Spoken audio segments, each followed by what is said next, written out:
Good morning, students. Today we shall discuss the poem The Horses by Ted Hughes. The poem is full of mystery, nature, and silence, and you will definitely like the poem.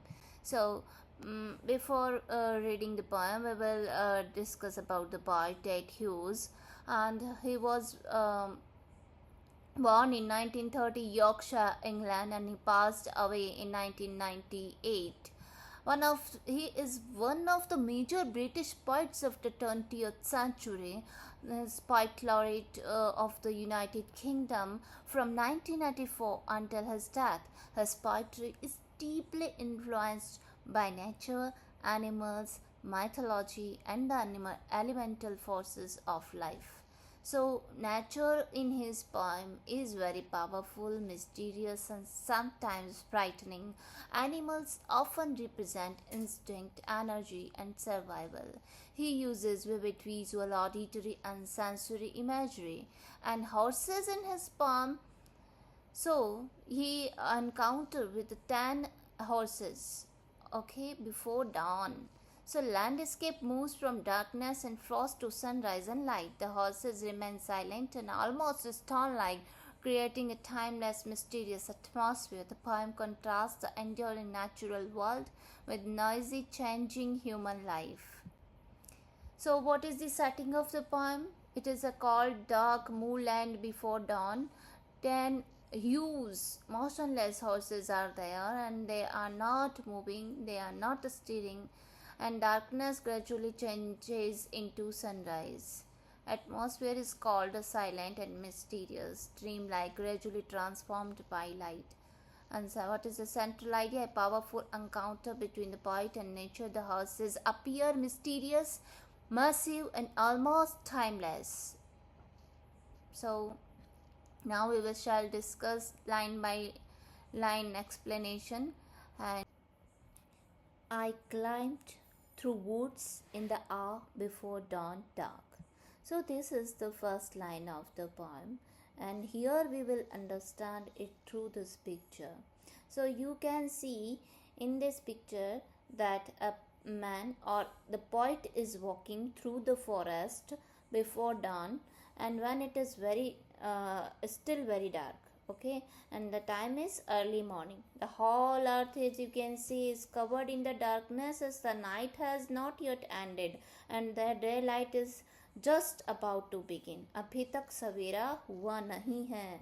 So यहाँ हमने यही समझा कि वो एक forest में से गुजर रहा है पॉइंट, और टाइम क्या है? अर्ली मॉर्निंग, जो अभी तक पूरी तरह से सवेरा नहीं हुआ है. Next line is evil air, a frost making stillness. So you see here that the poet calls the air evil because it makes the atmosphere feel dark, frightening, and sinister. The frost makes everything very cold and silent. The silence shows that there is complete stillness and no sound around. इतना ज़्यादा ठंड है, ठंड से सब कुछ जम गया है, कोहरा है, और इतनी ज़्यादा साइलेंस है. So, not a leaf, not a bird, a world cast in frost. You can see the repetition here, okay. And the negative description we can see not even a moving leaf, or not even a bird are moving, not even a bird is moving, no sound, no movement, no sign of life. So there is absolute silence in this forest. Not a leaf, not a word. You can see the repetition. It shows emptiness and silence. And so, you students, imagine a forest early in the morning. Normally, we expect birds singing, leaves moving, and insects making sounds. But here, nothing is moving or making a sound. That is why the scene becomes very frightening. So, a world cast in frost. Next line is a world cast in frost means that the world around the point is completely covered with frost. Everything appears frozen, and still there is no movement or activity, and nature seems to be completely silent and lifeless. So यहाँ पर एक feeling create हो रही है लाइफलेसनेस की, isolation, stillness की. I came out above the wood. I came out above the wood. Wood means forest, and came out means the poet comes out of the forest. Now the poet comes out of forest. Above the wood means that he has reached an open higher place from where he can see the valley and the surrounding landscape. एक ऊपर जंगल से निकल कर और एक elevated place पर आ गए हैं, और where my breath left tortuous statues in the iron light. Where my breath. So it is very cold and everything is covered with frost. You may have noticed that in winter, when we breathe, our breath becomes visible and looks like strange shapes in the air. Okay, tortuous statues means the breath forms twisted and unusual shapes like statues. And what is the meaning of iron light here? Iron light means the hard, cold, grey light of the early morning. The poet uses this expression to show the cold and harsh atmosphere of the morning.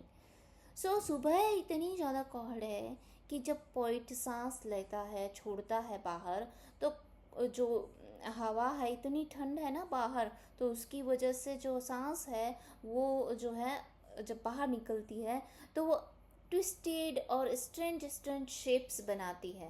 That is the tortuous. Tortuous means the twisted strange shapes. So iron light तो यहाँ पर आपको समझ आ ही गया कि hard cold grey light of the early morning. So you can see in the picture that it is the gray light of the early morning because the sun has not risen till now. But the valleys were draining the darkness. Here the poet compares, listen very carefully, that the poet compares darkness to a liquid. Imagine a glass filled with black water and the water is slowly turning away.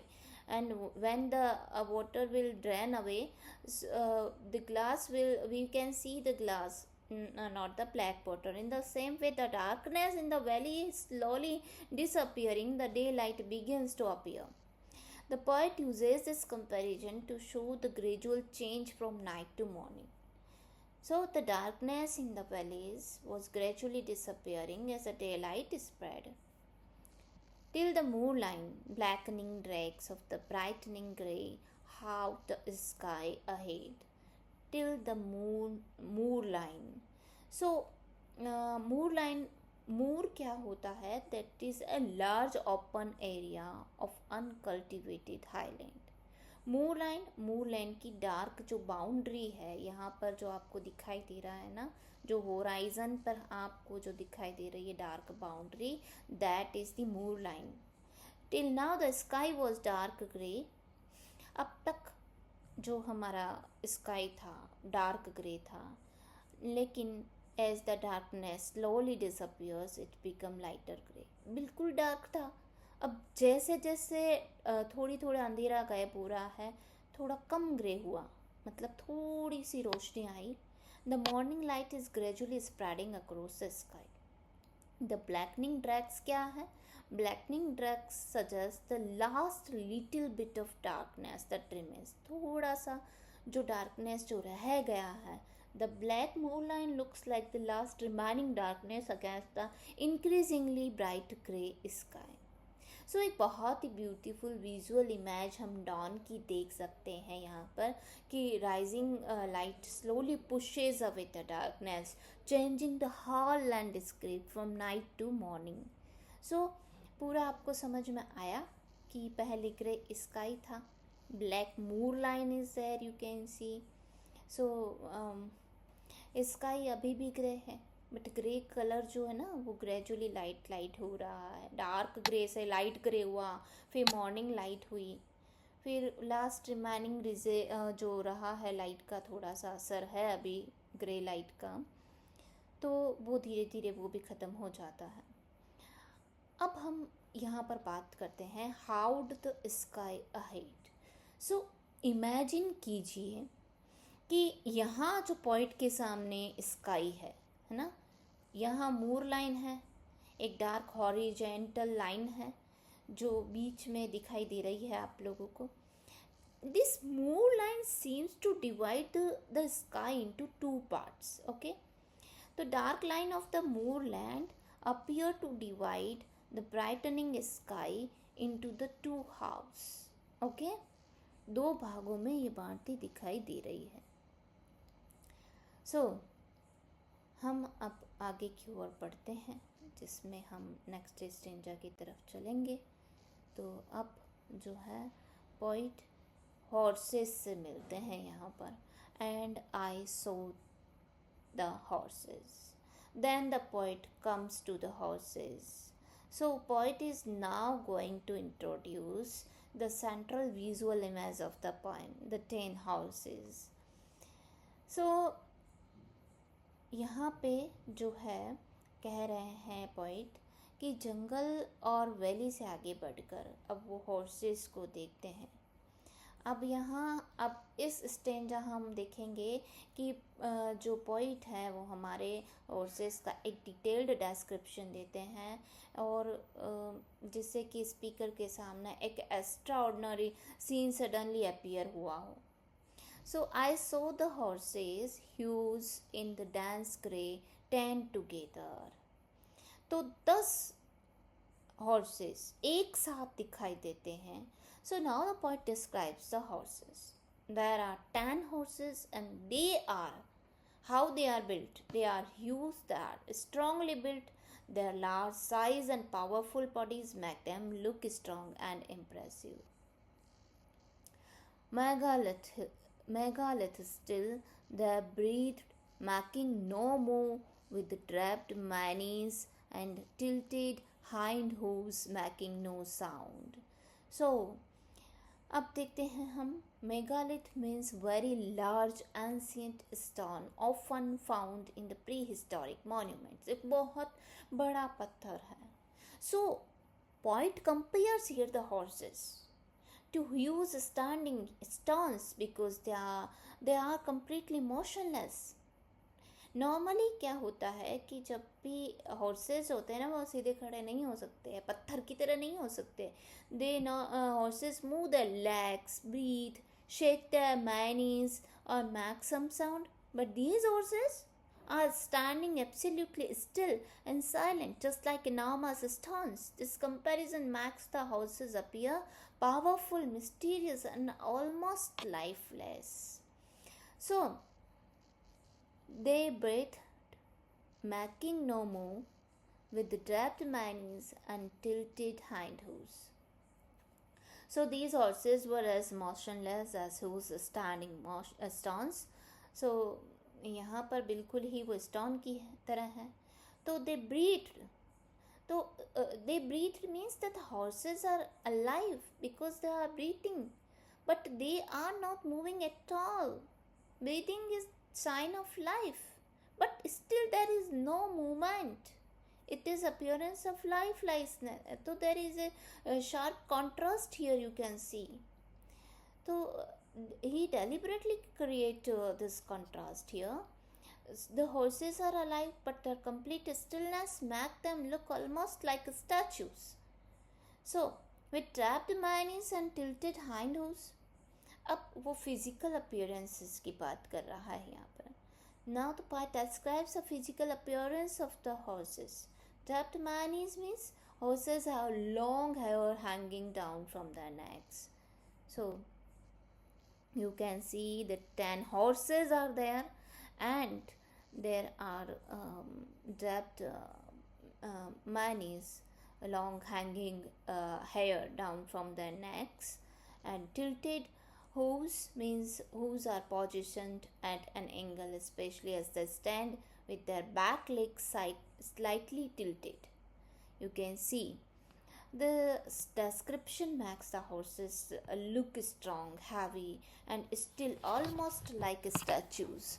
So dense grey का मतलब तो यहाँ पर है, you can see in this picture कि it is wrapped in thick grey mist, कोहरा ही कोहरा छाया हुआ है, 10 टुगेदर, 10 घोड़े हैं you can C, and trapped man is you can see that the long hairs over their neck and tilted hind hooves, their hind legs, जो पीछे के इनके पाँव हैं slightly tilted हैं, मुड़े हुए हैं, showing complete stillness, not readiness to move. So they are not ready to move, they are still, they are silent, they are not moving. So megalith still like means ये बहुत बड़े एक stone से तुलना की है, they are completely motionless as the stone. So no sound, total silence is there, no motion, no beating, nothing. So grey silent world, everything houses, land, sky is grey and silent. So making no sound, there the poet is also telling us that the whole landscape is filled with absolute silence. Even though there are 10 huge horses, there is no movement, there is no nagging, no hoof sound, no rustling, no disturbance. So this is making the scene very mysterious and almost supernatural here. So I passed, not once nodded or jerked its head. So what the poet is telling here, that the poet walked past the horses, उनके पास से गुजरा, but none of them snorted or moved suddenly. They remained completely motionless and silent. Usually what happens, horses may react when someone comes near them, but these horses did not react at all. This makes them appear very still, calm and mysterious. तो कोई भी अगर horses के पास से गुजरेगा तो they will react, है ना. स्नॉट का मतलब क्या होता है, नाक से जोर से हवा की आवाज़ निकालना, अचानक से हिलना, जर्क इट्स हेड, अचानक से अपने सर को हिलाना. लेकिन यहाँ पर क्या हो रहा है, कोई भी हॉर्सेस कोई रिएक्शन नहीं दे रहा है, they are still. So the horses are so completely still and silent that they almost seem unreal or lifeless appear हो रहे हैं यहाँ पे. So grey silent fragments, अब क्या कह रहे हैं, बहुत ही ब्यूटीफुल मेटाफर यहाँ पर है. The poet calls the horses grey silent fragments because they are still, they are silent, that they seem like pieces of natural landscape. Instead of seeing them as separate living animals, the poet feels that they have blended into the grey landscape around them. ऐसा लग रहा है कि वो इस landscape का ही कोई टुकड़ा है, कोई भाग है ये, है ना. They look almost like the part of the earth or stones rather than horses of grey silent world. So, grey silent fragments of a grey silent world. The horses appears to be fragments or pieces of an entire grey and silent world. So यही surrounding world भी grey है, silent है, still है, lifeless जैसा लग रहा है, और हॉर्सेस भी एग्जैक्टली वैसे ही हैं. Therefore horses and landscape become almost indistinguishable. Now we will move to the next stranger. I listened in emptiness on the moor ridge. आगे क्या कह रहे हैं poet? I listened in emptiness means that there is completely silence and stillness around the poet. There are no sounds, only silence. And the poet is standing on the high open land of the moor, surrounded by the quiet landscape. This creates a feeling of loneliness, emptiness and mystery.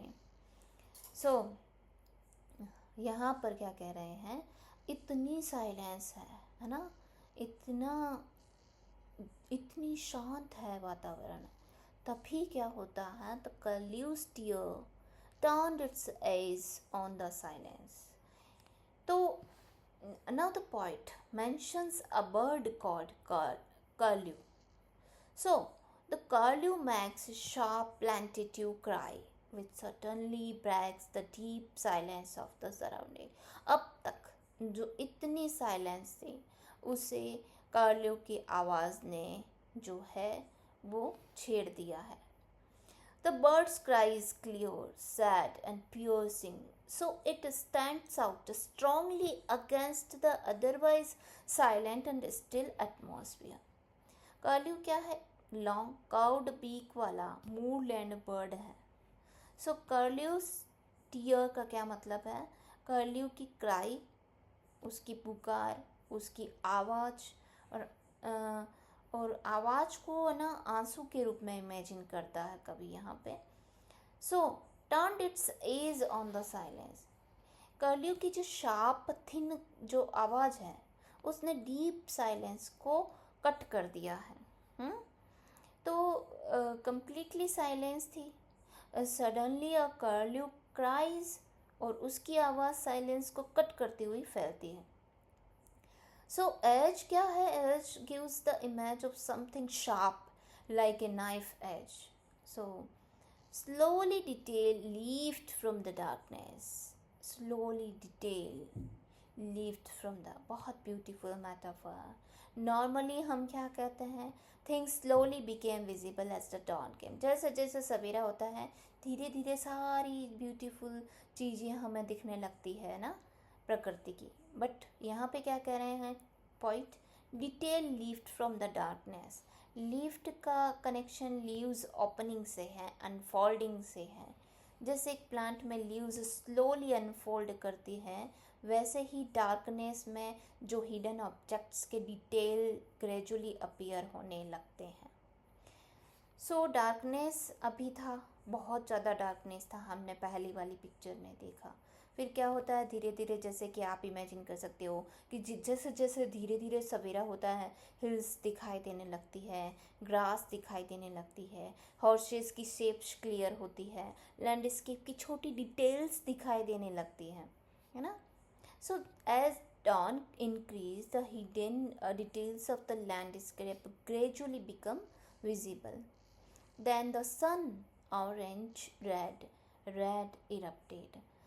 Then is a turning point. अब तक dawn slowly develop हो रही थी, सवेरा धीरे धीरे आ रहा था, लेकिन अब सूरज अचानक से अपीयर हुआ. Then the sun suddenly appears over the horizon like a volcano erupting. Its light spreads across the sky in the bright orange and red colors. The comparison shows the power and suddenness of the sunrise as the dark landscape is filled with light. So erupted का मतलब क्या होता है? suddenly burst out. जैसे volcano suddenly erupt होता है वैसे ही सन जो है डार्कनेस को फोर्सफुली ब्रेक करता हुआ अपीयर होता है. So sunrise here is powerful, dramatic and energetic. Silently and split into its core, tor and flung cloud. तो sunrise here appears silently and its bright light penetrates deeply through the clouds. It seems as if the sunlight has torn the clouds apart and thrown them away. This image shows the power and the strength of the rising sun, which slowly removes the darkness and fills the sky with light. Sun silently appear. Silently, धीरे से, कोई sound नहीं होती है जब सूरज निकलता है, लेकिन जो उसका इफ़ेक्ट है वो वायलेंट है, एक्सप्लोजिव है, स्प्लिटिंग टू इट्स कोर टोर. सो जैसे ही सूरज उगता है तो जो सन मतलब उसकी जो रेज़ हैं, किरणें हैं, लाइट है, वो क्लाउड्स को डीपली पेनिट्रेट करती है. तो पॉइंट ऐसे इमेजिन करता है कि जैसे सन की पावरफुल लाइट ने क्लाउड्स को टीयर फाड़ दिया हो, फ्लिंग इधर उधर फेंक दिया हो. तो यहाँ पर सनराइज को एक फिजिकल फोर्स के रूप में प्रेजेंट किया गया है. Sun is silent but its action is violent. So you can see a paradoxical effect creating here. Silently tor and flung, कोई साउंड नहीं है, लेकिन विजुअल ट्रांसफॉर्मेशन जो है बहुत पावरफुल है। Shook the gulf open, shout blue. Gulf का मतलब है vast open space. Shook the gulf open means that the rising sun seems to open up the wide space in the sky and reveal the blue sky behind the clouds. The poet imagines the sunlight as a powerful force that shakes the clouds apart and makes the clear blue sky visible. It shows the transition from darkness to daylight. Sunrise के साथ clouds हट जाते हैं, suddenly blue sky दिखाई देने लगता है, जैसे स्काई का ह्यूज स्पेस ओपन हो गया हो। पहले डार्कनेस थे, क्लाउड्स थे, अब सनलाइट है तो जो बादलों से होकर आ जाती है। Blue sky appears here. So short blue means blue sky appears. This is a very simple visual powerful expression here. And the big planet hanging. अब सनराइज के वक्त स्काई में कुछ ब्राइट प्लैनेट्स, celestial bodies अभी भी visible हैं, and the big planets hanging means that poet can still see the large planets in the sky even though the sun has started to rise. They seem to be hanging in the morning sky, slowly becoming less visible as the daylight becomes brighter. This gives a beautiful picture of the early morning sky during the sunrise. You can see जब भी बहुत सुबह होती है ना, तो आप देख सकते हो हमें प्लैनेट्स नज़र आएंगे, जैसे हम मून को भी देख सकते हैं मॉर्निंग में। आई टर्न सनराइज देखने के बाद में point turns back toward the horses. अब वो वापस किसकी तरफ मुड़ता है? वो हॉर्सेस की तरफ मुड़ता है। Stumbling in the fever of a dream down towards the dark woods from the kindling tops and came to the horses. So, stumbling in the fever of a dream means that the poet feels as if he is moving through a strange, unreal dream. Stumbling का मतलब क्या है? Moving slowly, uncertainly. While the fever of a dream suggests a confused, intense, almost unreal state of mind. तो यहाँ पर ऐसा लग रहा है जैसे कि वो एक सपना दिख रहा हो। And the mysterious horses and the strange early morning landscapes makes a poet feel as though he is inside a dream. Ab the dark woods from the kindling top down towards the dark woods from the kindling tops. अब dark would की तरफ जो है जा रहा है poet, down towards नीचे की तरफ। The dark woods means that the poet's intention moves down toward the dark forest. Attention moves. अब poet जो है वो किसकी तरफ जा रहे हैं? डार्क फॉरेस्ट की तरफ। while the tops of the trees are beginning to glow with the light of the rising sun. अब क्योंकि थोड़ा थोड़ा सा सूरज उगा है तो थोड़ी लाइट हो गई है। लाइट कहाँ हो गई है? ऊपर एरियाज में, ट्रीज के ऊपर। kindling tops, the tops of the trees. kindling मतलब lightning. The tops of the trees are lightening up and becoming bright like a fire beginning to burn. So the poet describes the contrast between the dark forest below and the bright glowing tree tops above the sunrise. So notice the contrast here. Earlier dark woods were the now kindling tops. Okay, kindling catching fire beginning to glow. Trees के tops sunlight से illuminate हो रहे हैं. So imagine in your mind sunrises, trees के ऊपर part sunlight catch करते हैं, they appear to be kindling, glowing, but नीचे जंगल अभी भी डार्क है। This creates a beautiful contrast between light and darkness. So, and came to the horses. Finally, poet horses के पास वापस आ जाता है।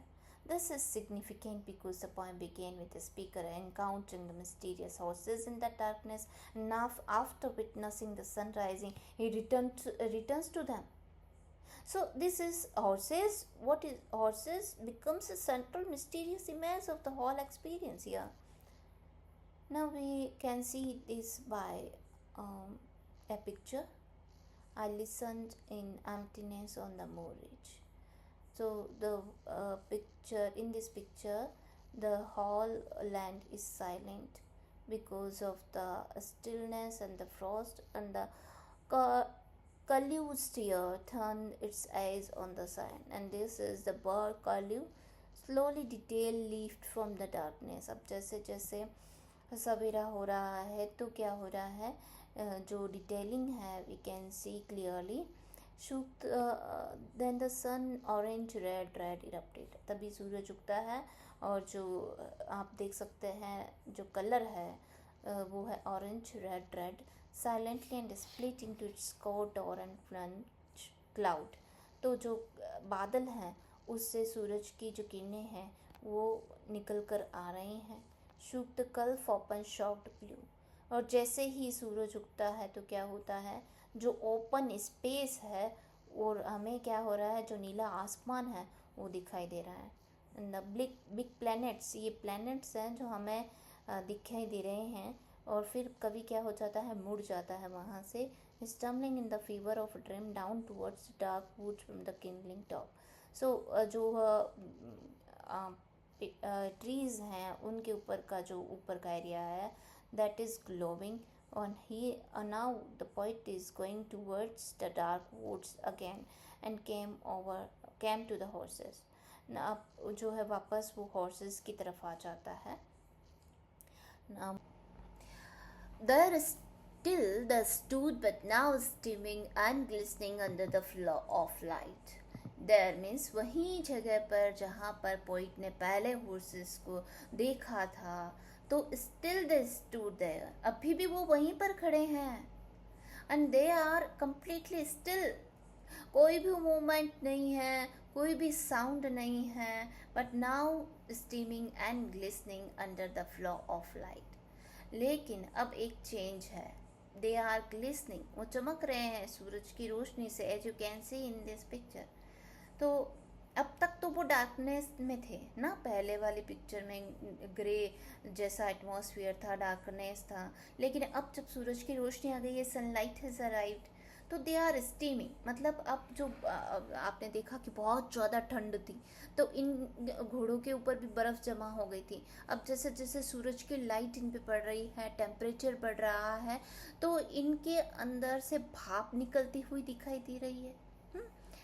तो ग्लिसनिंग मतलब शाइनिंग, तो they are shining sparkling with the reflected light.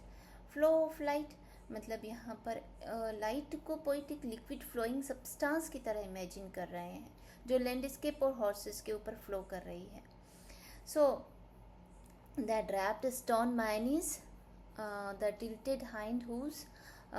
तो यहाँ पर हम देख सकते हैं कि जो बाल हैं उनके घोड़ों के, ये जो बाल हैं, सो लॉन्ग हेयर जो हैं वो नीचे नीचे की तरफ लटके हुए हैं, वो इतने हैवी हैं, स्टोन लाइक हैं, इतने स्टिफ हैं इनके बाल, बर्फ़ जम गई थी इनके ऊपर तो स्टिफ हो गए थे वो, इतने हैवी, इतने मोशनलेस लग रहे हैं जैसे स्टोन के बने हुए हों। और इनके जो बैक लेग्स हैं वो अभी भी जो हैं थोड़े टिल्टेड हैं, है ना, और पर्टिकुलर एंगल पर टिल्टेड है, टर्न्ड है, और उनकी एक एग्जैक्ट आप देख सकते हो एक एग्जैक्ट पोस्चर वैसा ही है जैसा पहले था, तो उन्होंने अपनी पोजीशन को चेंज नहीं किया है। Steering under a thaw while all around them the frost shod its fire. So steering under a thaw, तो यहाँ पर एक आप चेंज देख सकते हैं, थो मीन्स फ्रीजिंग टेम्परेचर के बाद जो है आइस का मेल्ट होना, तो जैसे जैसे बर्फ़ पिघल रही है, horses are beginning to move as a frost melt। steering means हिल रहे हैं अंडर ए थ्रो, जैसे जैसे बर्फ़ पिघल रही है, तो स्टीयरिंग का मतलब है मूविंग स्लोली, है ना, और थ्रो मीन्स बर्फ़ का पिघलना। All around them means surrounding the landscape is also changing. जैसे जैसे टेम्परेचर बढ़ रहा है, जैसे जैसे चेंजेस आ रहे हैं, मॉर्निंग बिकम्स वार्मर, सो वैसे वैसे चेंजेस आ रहे हैं landscape. So the horses are coming to life with the arrival of the morning sun, just as the frozen landscape begins to thaw। तो सनलाइट की वार्मथ से फ्रॉस्ट मेल्ट हो रही है। तो यहाँ पर जो है हम देख पा रहे हैं कि the atmosphere around them is beginning to change. Earlier you saw it was completely silent and the frost was there, it was completely stillness। now the sunlight, frost melt, now steam rises and things begin to steam, so nature is coming alive। The Frost shot it's fire. तो ये beautiful metaphor है। तो Frost को हम generally जो है cold के साथ, वाइटनेस के साथ एसोसिएट करते हैं, आइस के साथ एसोसिएट करते हैं। But now sunlight falls on the frost and ice crystals sparkle like tiny Fyers.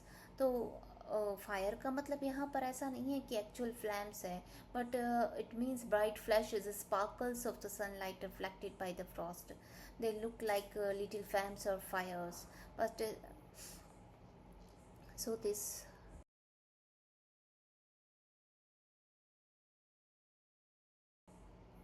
Now the last stanza we are reading, but still they made no sound. So here comes the most important contrast. You can see everything around the horses is changing.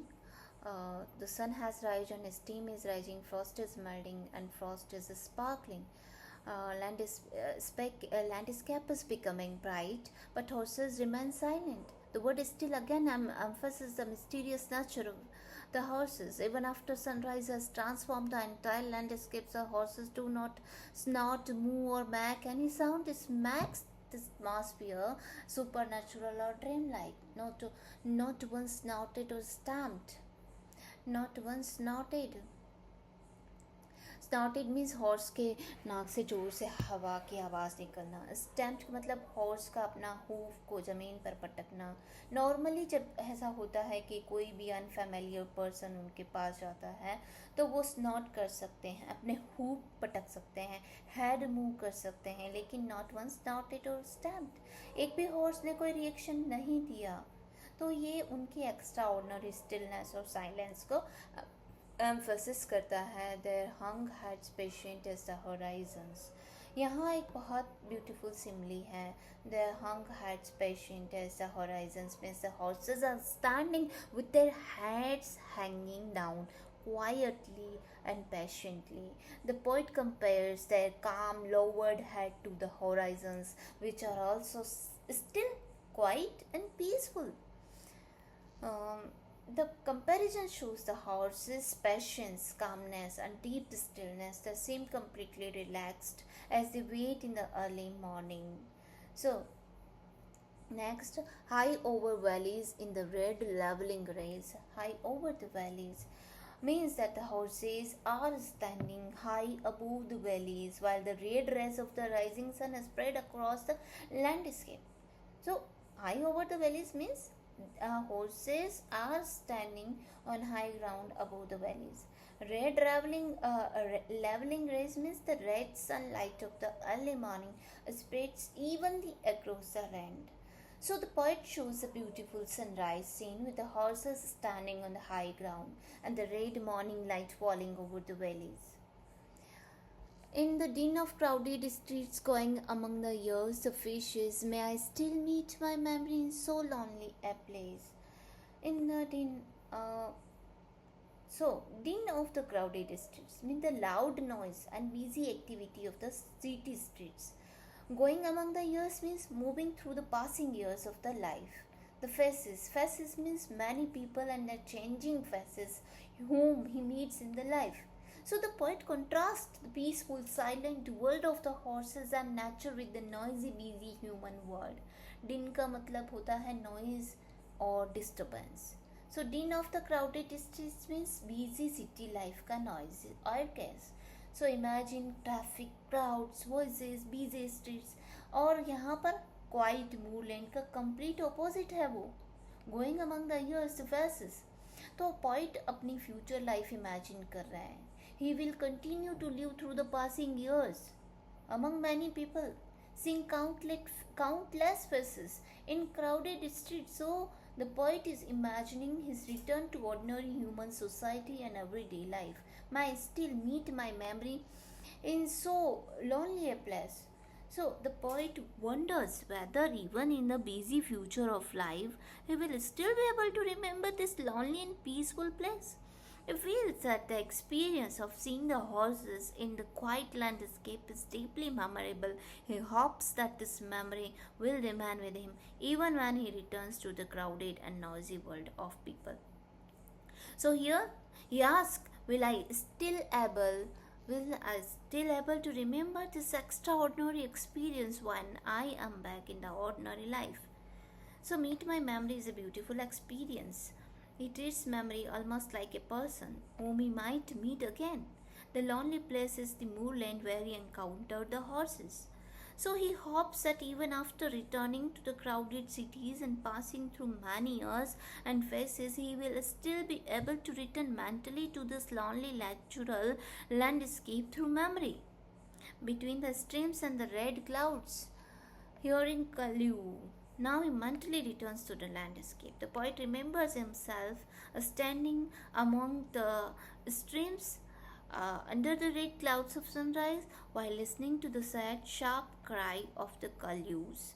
The line brings back the beautiful and peaceful memory of the natural landscape, the streams, red morning clouds, and the distant cry of the Kalyu. It shows how strongly this experience has stayed in the poet's memory.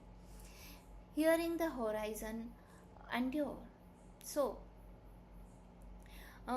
if the poet feels the vast horizons are silent, endless, and lasting. Endure means to continue or remain for a long time. The poet feels that while people and their lives change, nature and the wide horizons continue to exist. So he wants to preserve this peaceful memory of the horses, streams, kalyus, and endless horizons even as he moves through life. So here, poet imagines himself standing in the landscape again, listening to the vast silence of the horizon. But obviously, we cannot literally hear a horizon. So this is a personification, and humans continue to exist. So human beings grow old, fast, faces change, years pass, cities become noisy and crowded, but the horizon remain permanent, timeless. It does not change. So in these final lines, dear students, the horses remains completely silent, not even when horse snorts or stamps its hoof. Their lowered heads are described as being as patient as horizons. This comparison gives the horses a timeless and almost ancient quality. They stand high above the valleys in the red rays of the rising sun. Then the poet shifts from the natural scene to the future life. He imagines himself returning to the din of the crowded streets, moving through the passing years and meeting countless human faces. But he wonders whether, even in that busy life, he will still be able to meet his memory again. He hopes that somewhere in his memory he will return to this lonely landscape with its streams, red clouds, and the cry of the Kalyus. Finally, hearing the horizon endure suggests that nature is permanent and timeless, while human life is temporary and constantly changing. So, mysterious horses become a symbol of timeless experience of nature, and the poet hopes to preserve in his memory even after returning to the noisy, changing world of human life. So, this was the poem about horses. Thank you for listening and watching this beautiful poem. So again you can see in the picture in horses remain completely silent. They made no sound, not one snorted or stamped. So not even horses snorts or stamps its hoof. Their lowered heads are described as being as patient as the horizons. This comparison gives the horses a timeless, almost ancient quality. They stand high above the valleys in the red rays of the rising sun. So then the poet shifts from the natural scene to his future life, imagine himself returning to the din of the crowded street. In the din of the crowded streets going among the years, the faces might still meet my memory in so lonely a place. But he wonders whether even in that busy life he will still be able to meet his memory again. He hopes that somewhere in his memory he will return to this lonely landscape with its streams, red clouds, and the cry of the curlews. Finally, hearing the horizon endure, endure suggests that the nature is permanent and timeless while human life is temporary and constantly changing. The mysterious horses become a symbol of a timeless experience of nature that the poet hopes to preserve in his memory even after returning to the noisy, changing world of human life. Thank you, dear students, for watching me, listening me.